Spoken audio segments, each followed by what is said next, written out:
एक ओर जहां स्कूली शिक्षा और सुविधा को लेकर बड़ी-बड़ी बातें और घोषणाएं की जाती हैं, शिक्षा के स्तर को सुधारने के लिए आधुनिक सुविधाओं से lace CM school of excellence खोले गए हैं।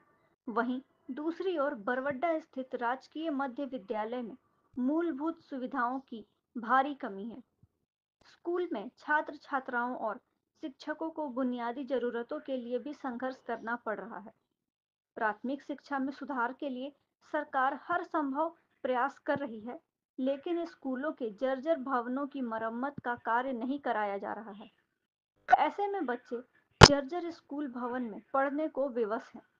छत की दीवारों व फर्श में जगह-जगह से प्लास्टर उखड़ रहे हैं। जर्जर भवन के कारण दुर्घटना की आशंका लगी रहती है। बरसात में दीवारों में सीलन आ जाती है। शहर के धनबाद बरवड्डा रोड स्थित राजकीय मध्य विद्यालय संचालित विद्यालय में कुल 123 बच्चे अध्ययनरत हैं, लेकिन विद्यालय भवन अत्यंत जर्जर हो चुका है।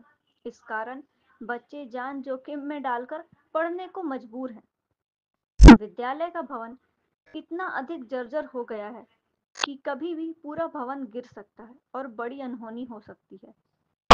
इस बात की जानकारी विद्यालय प्रबंधन और स्थानीय मुखिया ने कई बार जिला प्रशासन को दी है, लेकिन प्रशासनिक उदासीनता के कारण विद्यालय की आज तक न मरम्मत कराई गई और न ही नया भवन बनाने की पहल की गई है। हेडमास्टर और टीचर ने बात करने पर बताया कि स्कूल भवन की हालत खंडहर में तब्दील होती जा रही है। भवन अत्यंत ही जर्जर हो गया है। यहाँ पर पढ़ाई कर रहे छोटे-छोटे बच्चे बरसात में भी पेड़ के नीचे पढ़ाई करने को मजबूर हैं। यह भवन कभी भी धराशायी हो सकता है। भवन का प्लास्टर उखड़कर पूरा गिर गया है। सरिया और छड़ पूरी तरह से दिखाई पड़ गिरने की कगार पर है।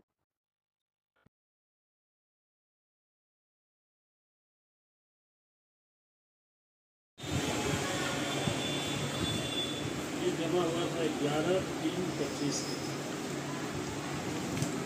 यहाँ पे 3-4 है।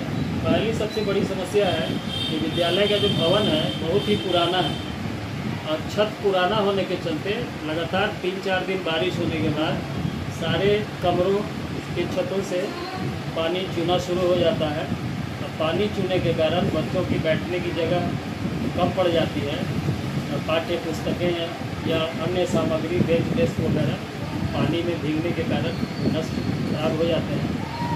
तो इधर लगातार बारिश होने के कारण इस वर्ष समस्या ज़्यादा ही हो गई है और इस संबंध में इस विद्यालय के प्रबंधन समिति के सदस्यों के द्वारा माननीय उपायुक्त महोदय के यहाँ 2-3 बार आवेदन दिया गया है और उनके द्वारा ही प्रयास किया जा रहा है कि विद्यालय का स्थानांतरण यहाँ से किया जाएगा, तभी विद्यालय की स्थिति में कोई भी सुधार हो सकता है।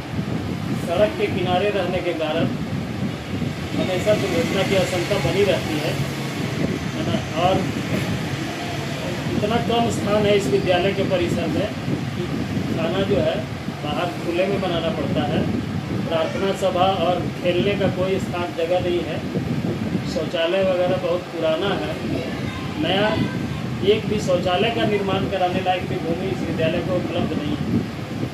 तो ग्रामीण इस दिशा में विशेष प्रयास कर रहे हैं और उम्मीद है कि कुछ समय के बाद विभाग के द्वारा या माननीय उपायुक्त महोदय के द्वारा इस विद्यालय के शिफ्टिंग के विषय में कुछ आदेश आ सकता है। स्कूल में सर कितने छात्र हैं?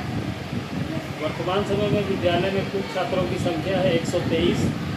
प्रत्येक वर्ग में औसतन 15 से 20 बच्चे हैं और कुल शिक्षकों की संख्या है 5।